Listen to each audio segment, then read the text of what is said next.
दा बिसायख'थिनि थाखाय जों कमप्लिटलि जों प्रिपेयार्डखा आगोलनिफ्रायनो जोंना दोलोआ ओरैबायदि इलेक्सनबाल' जों प्रिपेयार जायो बे नङा जोङो कन्टिनिउ 24 आवार जोङो प्रिपेयार थाखायो एक्टिभिटिसबो दंखायो आरो एबार जायनाखि बाइ इलेक्सन जानांगौल' गैया 28 नं गसाइगाव बेनि थाखाय जों आगोलावबो सावरायदों गोजौनि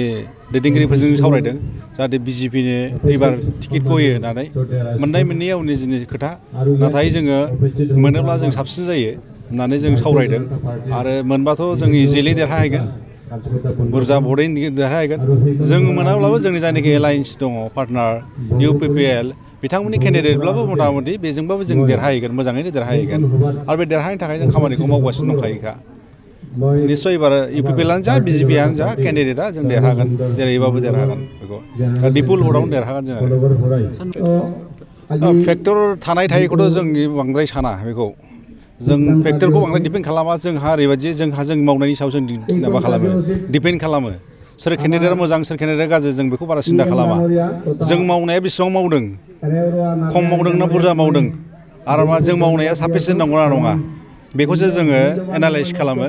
आरो जों नुनो मोननायाव जों मावनायाव जोंनि वार्कारफोरनि जायनाखि मावदों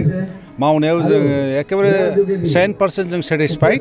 आरो 100% जोंहा बाहाय जा आसा दं जे एबार देरहागोन जेरैबाबो देरहागोन गोबां भटनि डिफारेन्सआव जों देरहागोन जोंनि जमदुवार मण्डलनि सिङाव बे खगसागुरि गामिनि फोथाराव 434 सा बहाय बर' आदिबासि मुस्लिम राजबंशी आरो नेपालि मानसिफ्रा जोंनि बिजेपिआव जइन लादों आरो बहाय मुंख'जानो गोनां जे सराइबिल मण्डलनि BPFनि सराइबिल ब्लक कमिटि BPFनि जुब मर्चा बा इयुथनि प्रेसिडेन्ट बिथाङाबो दिनै बेवहाय जगदान लाबाय बिजेपिआव आरो बेजों लोगोसे बे ओनसोलनि गासैबो रायजो राजाफोर दिनै बेवहाय जगदान लाबाय आरो जों आसा खालामो दिनै बिथांमोना जइन लाबाय जों फैगोन समफ्राव जोङो बिजेपिनि साफा साफा सोद्रोमा हिसाबै साफ्रोमबो जोङो देशनि रक्षानि थाखाय देशनि जौगाखांनो थाखाय बे ओनसोलनि जौगानायनि खामानि मावगोन आरो जोंहा बे संकस ओनसोला गिख्रांथाव ओनसोल गोबां मानसियानो खस्थ' भुगिनांबाय गोबां मानसियानो हा हु गारनानै खारनांबाय गोबां मानसिया न' बां माने